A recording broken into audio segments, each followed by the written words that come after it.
So here's something I bet you'd never expect to see on the PC Engine. Silent Debuggers is the PC Engine's first-person shooter. Yes, really. Okay, we need to step back a little bit here. Despite what you might have heard, Wolfenstein 3D was not the first-person shooter. It wasn't even the first FPS that id made. The modern FPS did not emerge fully formed from John Carmack's head like it was Athena. There was a long, iterative process for people to reach this point. And Silent Debuggers really comes from one of those earlier branches of experimentation that people were trying out in the late 80s before the genre found a shape that you'd be more familiar with. The most popular antecedent that I would link Silent Debuggers to would be Dungeon Master, an RPG that evolved the first-person dungeons of wizardry into something more action-based, as you could see the monsters roaming around the maze with you, and combat with them took place in real time without going to a separate battle system. Around 1990, a few people took the concept to sci-fi, made it even more action-based, and that's where Silent Debuggers comes in. Silent Debuggers was the final PC Engine game from Data East. Though with only 6 games on the platform to their name, I think it's fair to say that they weren't really committed to the PC Engine. Just as a guess, I'd say they were redirecting their limited development resources to the Super Famicom. Of course, nobody who was there has actually come out and said anything about why Data East stopped producing PC Engine games at this point, so it's impossible to know for sure. Silent Debuggers is a bit of a complex game. It has a lot of story elements. But fortunately, Silent Debuggers was released in English. And this is one of those cases where I think it'll help you to see that version. So let me just flip over there. And now that I'm on the US side, I have another outlandish, totally unsupportable theory for you. Silent Debuggers would have reached store shelves in the US sometime in late 1991. And it happens to share a lot of distinctive elements with a computer game that was released in 1994. But here, let me walk through some quick high points for you. The game's story has you going to a space station that has lost contact with the outside world, and after you make contact with the main computer, you find out that you're on a very tight, real-time time limit. The story is given to you through audio logs that you find as you progress, and they include things like the evil corporate person who's doing something shady, and people noticing that something is going wrong on the station only to have their logs suddenly cut off. The station is infested with biological mutants who happen to be monsters produced on the station, and you have to make your way through the station floor by floor to reach the main computer core and escape from the station. While you're running around the hallways, collecting vital resources from various rooms, you'll get radio messages informing you of the current status. And at some points, portions of the station will be ejected to prevent further contamination. All of that is also in System Shock. In fact, Silent Debuggers and System Shock have so much in common that I was honestly expecting the station computer in Silent Debuggers to be a rogue AI, and I was kind of shocked that it wasn't. Of course, there's no evidence that anyone at Looking Glass Studios played Silent Debuggers and went, hey, we could use some of these ideas. But it is possible that they could have done that. The timing lines up nicely, and there's a long history in video games of people going, hey, we could do this, but our own way. Okay, let's get into the details on Silent Debuggers. The debugger of the title is a space mercenary, pirate, whatever kind of loose adventurer you want. You and your debugger buddy have heard legends of a treasure on a space station where people go and don't return. Well, that doesn't sound too bad, so you head there yourself and find out that the station is full of monsters.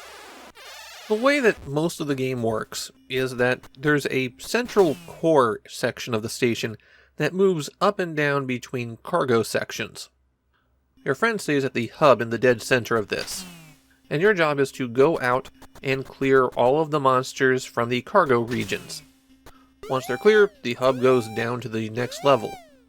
And there's 6 levels that have to be cleared like this before the station is safe. After you kill a couple of monsters in the first area, You're called back to the core for a story scene, and that's when you get the big challenge of the game. The computer has initiated a lockdown and self-destruct. The station will explode in 100 minutes. So you have to clear the entire station before that time limit runs out. Since the central core is what moves, it remains consistent as you go through the levels, and there are several important locations in it. The most important, of course, is the core itself, where your friend is, and that's where you go to swap equipment. There are 4 primary guns and 3 secondary weapons that you have to choose from, and it would be a very bad idea to only use one weapon the whole time. Some of the weapons rely on ammunition, and there's only a limited stock of it, and some of them rely on your suit's batteries, and the batteries also act as your health. You can replenish your ammunition and recharge your batteries, but there are some complications to go with that. 2 of the rooms in the core are the station armory and the station charging room. The armory has plenty of bullets, but not an unlimited amount, and if those portions of the station get ejected, then you can't reload or recharge.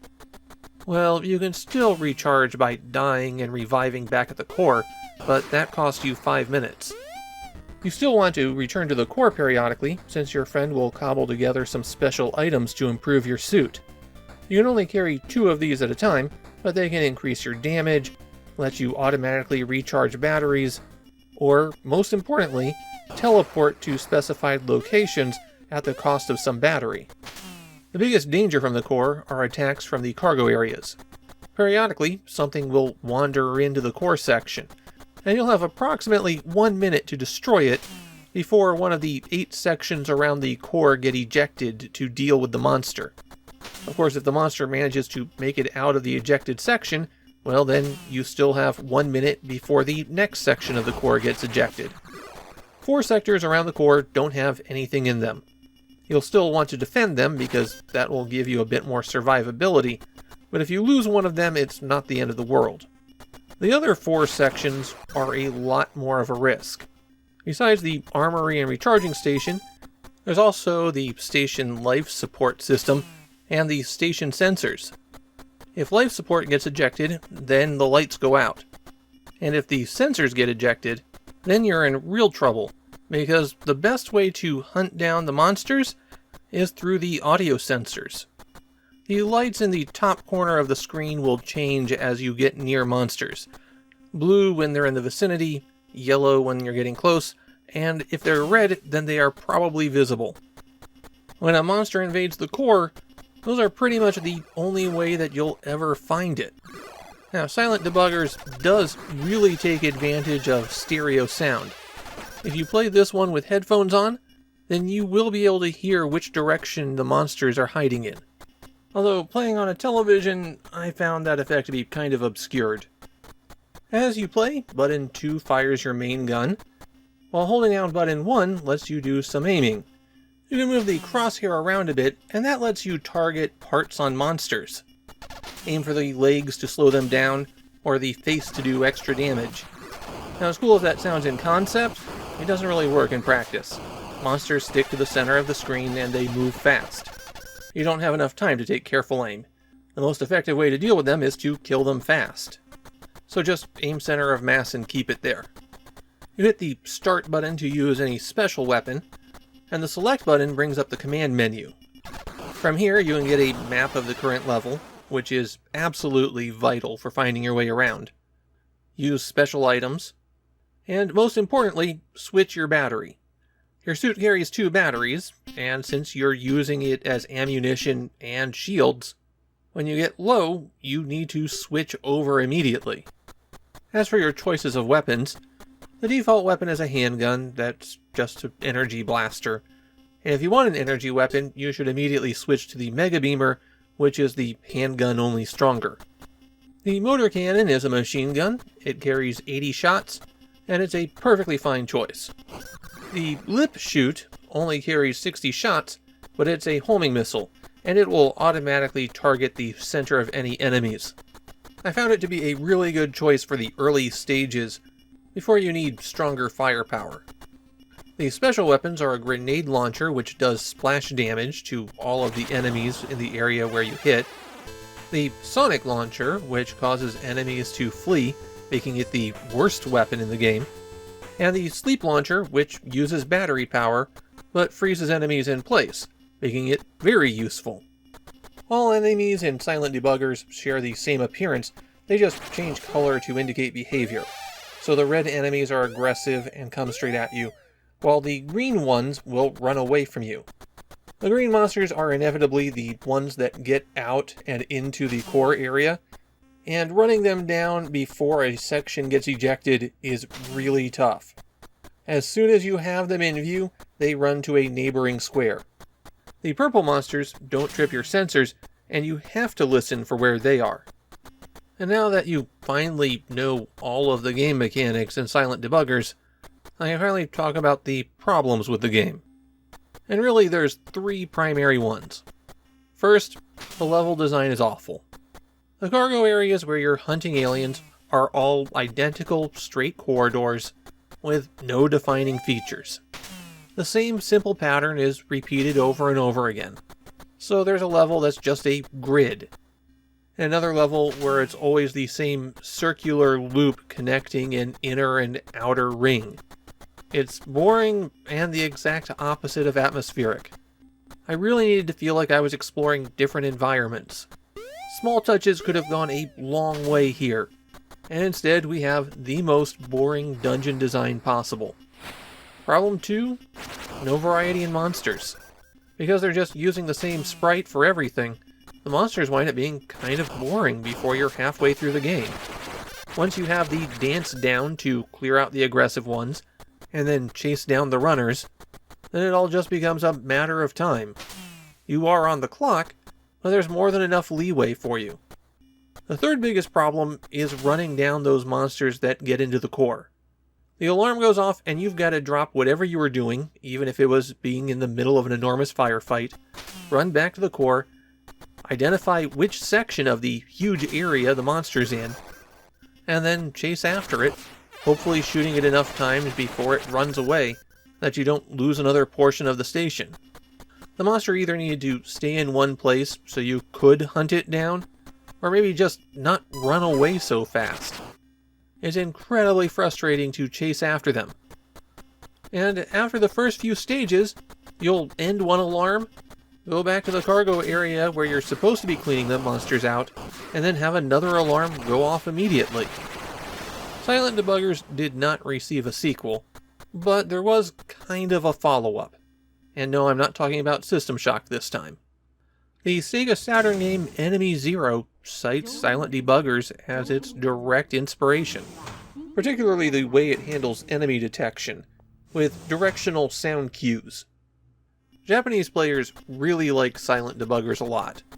Innovative, atmospheric. That's what kept coming up when I checked out their opinions, and many of them citing it as one of the best PC Engine games.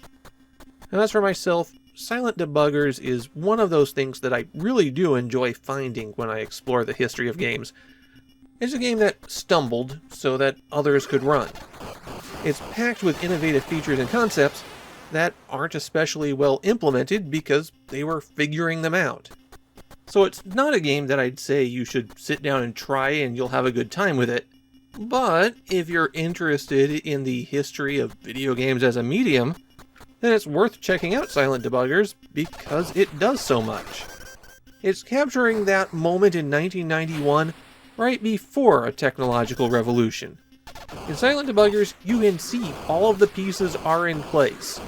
They just haven't managed to fit them all together smoothly yet. It's a fascinating game.